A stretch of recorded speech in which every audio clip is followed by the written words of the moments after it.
sama wuka dilemo wea uru mondo matina dialam nyasacha. One Studio.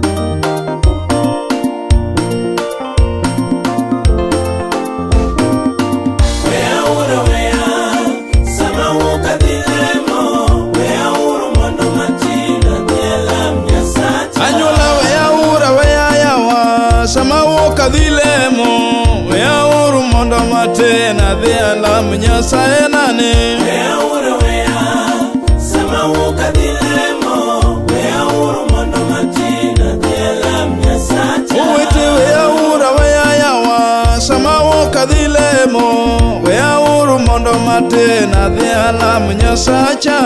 Wea uru wea sama wuka dilemo wea uru mondo matena dhia lam nyasacha. Hadira kumoto nena madha minga kunga madho boka thokara chinga weyo kaginoro matone na manyo nyasaye nane wea uru wea sama wuka dilemo wea uru mondo matena dhia lam nyasacha. Omiyo wea ura wea yawa sama wuka dilemo wea uru mondo matena dhia pak nyasaye nane wea uru wea sama wuka dilemo wea uru mondo matena dhia lam nyasacha. Adira njaga tonena madha minga njaga madho boke to wiya chinga weyo kaginoro matone na manyo nyasaye nane wea uru wea sama wuka dilemo wea uru mondo matena dhia lam nyasacha. Imine wea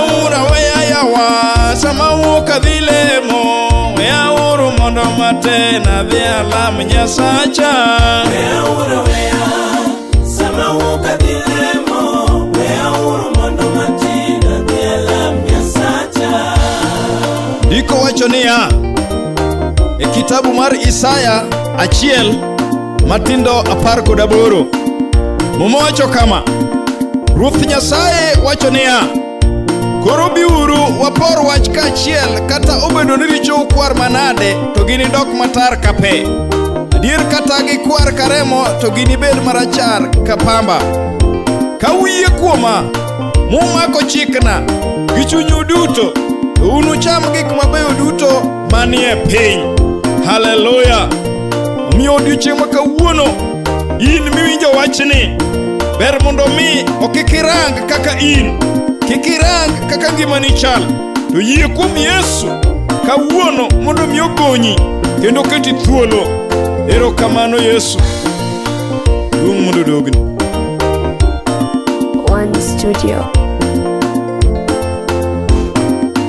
Wea uru wea sama wuka dilemo wea uru mondo matena dhia lam nyasacha.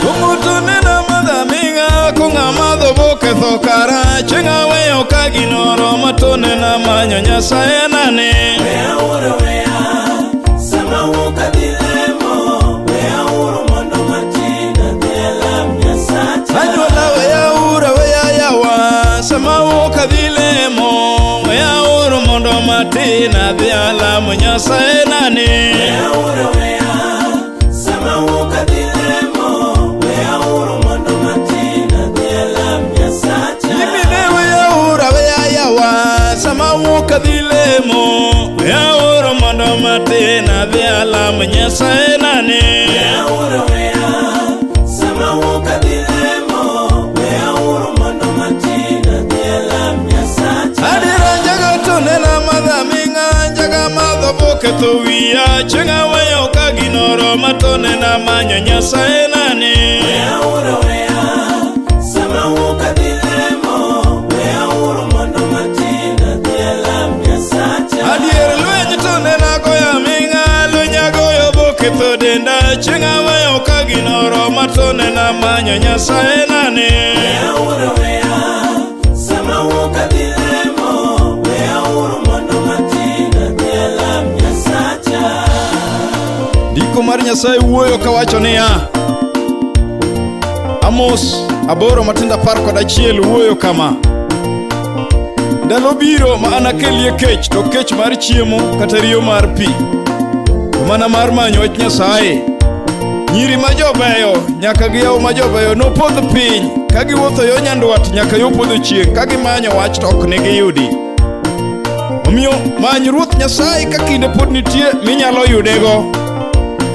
Ma e kinde monego dhano omanye Nyasaye. Ma e kinde monego ng'ato ka ng'ato goye chonga piny ka wuoyo kuom Nyasaye kolure kod ngimane. Erokamano Wuora nikech iseresa. Erokamano Jehova. Haleluya, nyingi mondo yud duong'.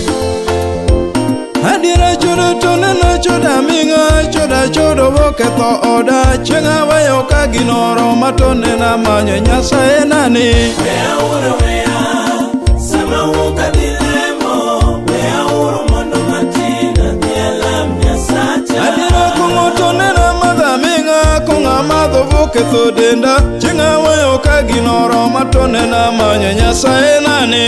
Wea uru wea sama wuka dilemo wea uru mondo matina dielam Nyasacha. Adiera njaga to neno madha minga njaga madho boketho wiya chenga wayo ka ginoro matone na manyo Nyasaye nani. Wea uru wea sama wuka dilemo wea uru mondo matina dielam Nyasacha. Anyula weya ura weya yawa sama wuka dhilemo weya uru mondo matina dhialam Nyasaye nani.